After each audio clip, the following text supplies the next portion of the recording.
Hello friends, welcome to my channel free medical education. I am doctor Harjas. आज का मेरा topic है CPR, cardiopulmonary resuscitation. इसके regarding मुझे शंकर जी ने कमेंट किया था कि आप कार्डियो पल्मोनरी रिससिटेशन में वीडियो बनाओ, तो मैंने ये वीडियो बनाई। तो आपको पता है ये जो सीपीआर का टॉपिक है वो ये बहुत बड़ा है, तो इसको मैं इस टॉपिक को मैंने पार्ट में डिवाइड किया। तो आज का मेरा है पार्ट 1। तो इसको मैं पार्ट बाय पार्ट अपलोड करूंगी ताकि जो आपको इजीली समझ आए। तो जो आज का टॉपिक है वो सीपीआर, कार्डियो पल्मोनरी रिससिटेशन। तो इसकी इंट्रोडक्शन में है, CPR cardiopulmonary resuscitation is a life-saving technique useful in many emergencies including heart attack or near drowning in which someone's breathing or heartbeat has stopped। इसका मतलब आगे कि जो CPR की टेक्निक है, जो सीपीआर है इसको हम बीएलएस के नाम से भी जानते हैं।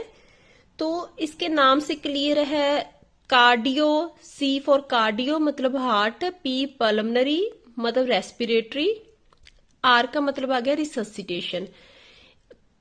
हार्ट और रेस्पिरेटरी सिस्टम को बचाने के लिए ये टेक्निक अपनाई जाती है। और रिससिटेशन का मतलब अगर सिंपल लैंग्वेज में बोले तो पुनर्जीवित करना, मतलब हार्ट को पुनर्जीवित करना। अगर वो रुक गया उसको दोबारा से चलाना, उसको वर्किंग में लेके आना, उसे बोलते हैं सीपीआर। तो इसका मतलब है is a life saving technique, मतलब ये किसी की जान बचाने के लिए ये एक टेक्निक है जो इमरजेंसीज में यूज की जाती है। जैसे किसी को हार्ट अटैक आ गया, जब उसका हार्ट डूबने की कगार पर है और अगर उसकी हार्ट रेट, जहाँ सांस वाला जो सिस्टम है वो बंद हो गया, तो उसका हार्ट बीट है अगर वो बंद होगी, उसका हार्ट बंद हो गया, तो उसको दोबारा से चलाने के लिए, दोबारा से उसको वर्किंग में लाने के लिए जो टेक्निक यूज की जाती है उसे बोलते हैं सीपीआर। तो इसकी डेफिनेशन क्या है? Cardiopulmonary resuscitation is a technique of basic life support for oxygenating the brain and heart until appropriate definitive medical treatment can restore normal heart and ventilatory action। तो जो सीपीआर है ये क्यों दिया जाता है कि it helps provide oxygen to vital organs, मतलब जो हमारे वाइटल ऑर्गन्स हैं, जो हमारे जरूरी ऑर्गन है, जैसे हार्ट को प्रॉपर ऑक्सीजन दी जाए, कि उसको प्रॉपर ऑक्सीजन मिले ताकि वो रुके मत, चले, वर्किंग में आए। तो उसको जो ऑक्सीजन का फ्लो है वो प्रॉपर देने के लिए जो टेक्निक यूज की जाती है उसे बोलते हैं सीपीआर। ये टेक्निक तब देनी है हमने जब तक वहां पे कोई मेडिकल टीम नहीं आ जाती। तो हमने किसी की जान बचाने के लिए जो टेक्निक यूज की, मान लो वो टेक्निक यूज की तो उसका हार्ट बचा रहे, उसको ऑक्सीजन मिले, उससे आगे ब्रेन को ऑक्सीजन मिले, उसके ब्रेन को भी बचाने के लिए और हार्ट को भी बचाने के लिए जो टेक्निक यूज की उसे बोलते हैं सीपीआर। जो जब तक कोई भी मेडिकल ट्रीटमेंट ना पहुंचे उस तक।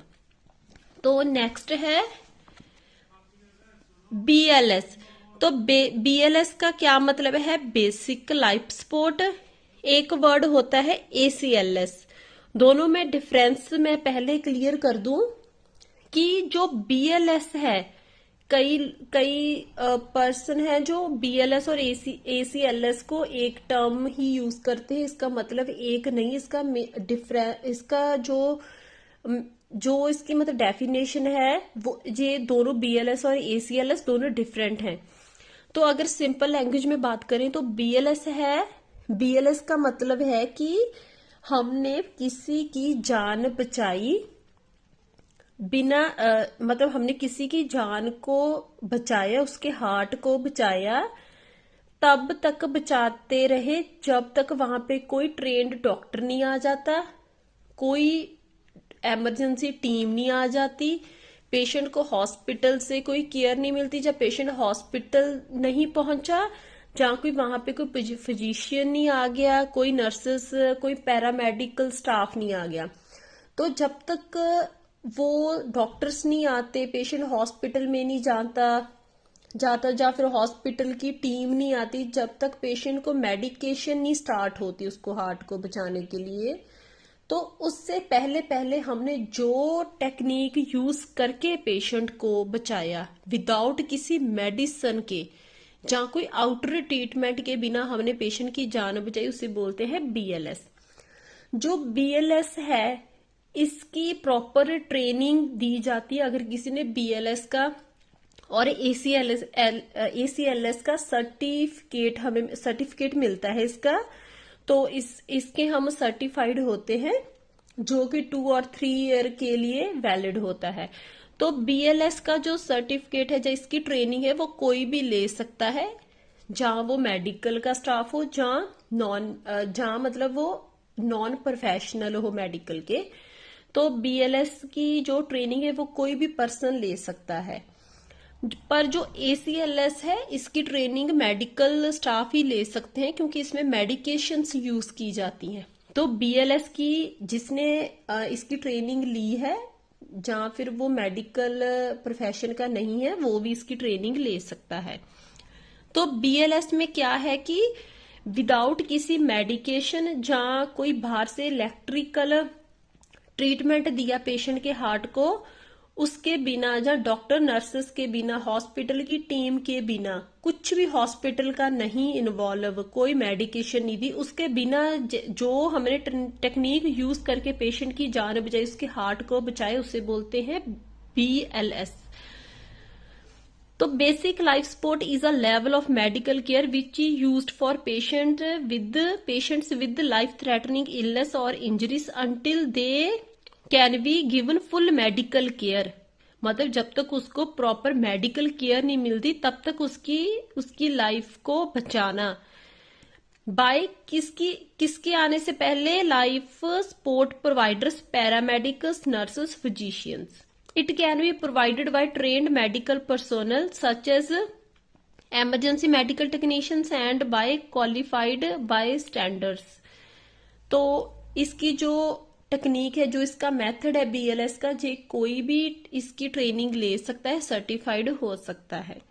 तो फिर आ गया एसीएलएस, advance cardiac life support.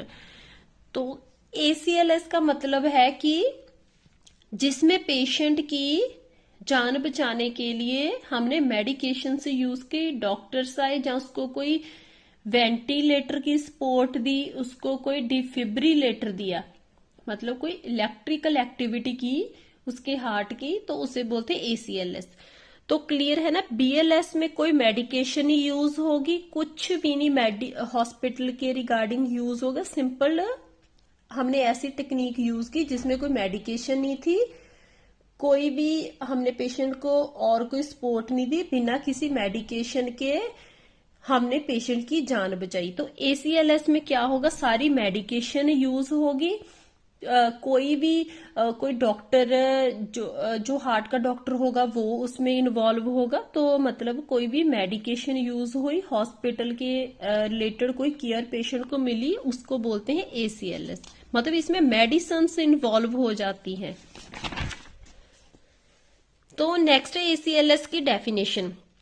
It refers to a set of clinical guidelines for the urgent and emergent treatment of life threatening. मतलब इसमें क्लिनिकल गाइडलाइंस, मतलब मेडिकेशन जो क्लिनिकल हॉस्पिटल की केयर है वो दी जाती है पेशेंट की जान को बचाने के लिए। Cardiovascular conditions that will cause or have caused cardiac arrest using advanced medical procedure, medications and techniques. मतलब इसमें पेशेंट को कोई मेडिकल प्रोसीजर होगा, मतलब उसको कोई मेडिकेशन दी जाएगी, कोई भी प्रोसीजर, जैसे पेशेंट को जरूरत पड़े तो वेंटिलेटर पे डाला जाएगा, उसको डिफिब्रिलेटर दिया जाएगा, एंड टेक्निक्स, या फिर कोई और टेक्निक यूज होगी। बीएलएस में कोई मेडिसिन नहीं यूज होगी, सिंपल टेक्निक यूज होगी। तो और जो एसीएलएस में, इसमें उसको सारा कुछ मिलेगा, डॉक्टर की टीम आएगी प्रॉपर, उसका कोई मेडिकल प्रोसीजर है वो उस पे यूज किया जाएगा अगर उसको जरूरत हुई, कोई मेडिसिन यूज होगी या कोई टेक्निक्स यूज होंगी। तो फिर आ गया जो सीपीआर है, इसकी इंडिकेशन, हम कब कब सीपीआर को देना है। जैसे कार्डिक अरेस्ट हो गया, कार्डिक अरेस्ट में आगे जैसे वेंट्रिकुलर, मतलब उसका वो तो हमें पता है कि सीपीआर किस में देना है, जब उसका हार्ट बंद हो गया, उसको कार्डिक अरेस्ट हो गया, उसकी हार्ट बीट जो दिल धड़क रहा था वो बंद हो गया। तो इसमें फर्स्ट आ गया VF, ventricular fibrillation. Ventricular fibrillation का मतलब आ गया इरेगुलर हार्ट रिदम, मतलब जो उसकी रिदम चल रही थी हार्ट की वो प्रॉपर नहीं है, वो इरेगुलर है, सिंपल उसको अरिदमिया हो गया। अरिदमिया हो गया मींस इरेगुलर हार्ट रिदम। फिर आ गया VT, ventricular tachycardia. Ventricular tachycardia में आ गया कि पेशेंट की इसमें भी इरेगुलर हार्ट रिदम बन गई। फिर आ गया एसिस्टॉल। एसिस्टॉल का मीनिंग है कि पेशेंट की जो इंटायरली हार्ट स्टॉप बीटिंग, जो पेशेंट का हार्ट था वो बिल्कुल बंद हो गया। फिर आ गया पल्सलेस इलेक्ट्रिकल एक्टिविटी, मतलब आ गया इसका कि नो पैल्पेबल पल्स, पल्स नहीं फील होगी पर उसकी जो ईसीजी है वो कार्डिक एक्टिविटी शो करेगी, मतलब पल्स नहीं है पर उसकी जो ईसीजी है कार्डियक की एक्टिविटी हो रही होगी। तो उसके बिना कौन कौन सी कंडीशन है जिसपे सीपीआर दिया जाता है, जैसे कोई रेस्पिरेटरी अरेस्ट हो गया, उसकी कोई ब्रीथिंग डिफिकल्टी आ गई, कोई सांस के रिलेटेड दिक्कत आई, पॉइजनिंग, कई बार पॉइजन के केसेस में हार्ट पे इफेक्ट पड़ जाता है, एक्सीडेंट हो जाते हैं, बहुत मेजर इंजरीज हो जाती हैं, और जैसे ज्यादातर हेड इंजरीज में सीपीआर दिया जाता है। इलेक्ट्रिकल शॉक, करंट लगा, फॉरेन बॉडी एयरवे ऑब्स्ट्रक्शन, मतलब कोई गले में चीज बाहर से अटक गई जिससे उसको सांस में दिक्कत आई तो और ऑक्सीजन नहीं जा पाई बॉडी में।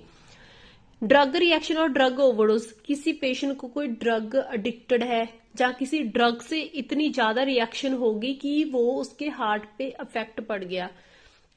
तो आज का था मेरा पार्ट 1 जिसमें मैंने सीपीआर के रिगार्डिंग आपको नॉलेज दी। ओवरव्यू कर लेते हैं दोबारा से कि सीपीआर ऐसी लाइफ सेविंग टेक्निक है, it is a life saving technique. किसी की जान बचाने के लिए हमने जो टेक्निक यूज की, उसके हार्ट को बचाने के लिए, मतलब उसके हार्ट को पुनर्जीवित करने के लिए हमने जो टेक्निक यूज की उसको बोलते हैं सीपीआर। उसके सीपीआर क्यों दिया कि उसके जो वाइटल ऑर्गन्स हैं, जैसे उसके हार्ट को, उसके बाद उसके ब्रेन को प्रॉपर ऑक्सीजन पहुंच पाए तो जो के हार्ट बच पाए। तो फिर उसमें आ गया था बीएलएस और एसीएलएस। BLS basic life support, ACLS advanced cardiac life support. ACLS और बीएलएस और एसीएलएस में क्या फर्क आ गया कि जो बीएलएस है इसमें कोई मेडिकेशन नहीं यूज हो, कोई डॉक्टर नहीं होगा, कोई हॉस्पिटल की टीम नहीं होगी, कुछ भी उसके पास इंस्ट्रूमेंट नहीं होगा हॉस्पिटल का। उसके बिना जो हमने पेशेंट की हार्ट को बचाने के लिए जो टेक्निक यूज की उसे बोलते हैं बीएलएस। और एसीएलएस आ गए जिसमें मेडिकल टीम होगी, प्रॉपर हॉस्पिटल की टीम आएगी, उस पर कोई मेडिकल प्रोसीजर होगा, कोई या फिर उसको कोई इमरजेंसी ड्रग्स मिलेंगी, मेडिसिन मिलेंगी, उसे बोलते हैं एसीएलएस।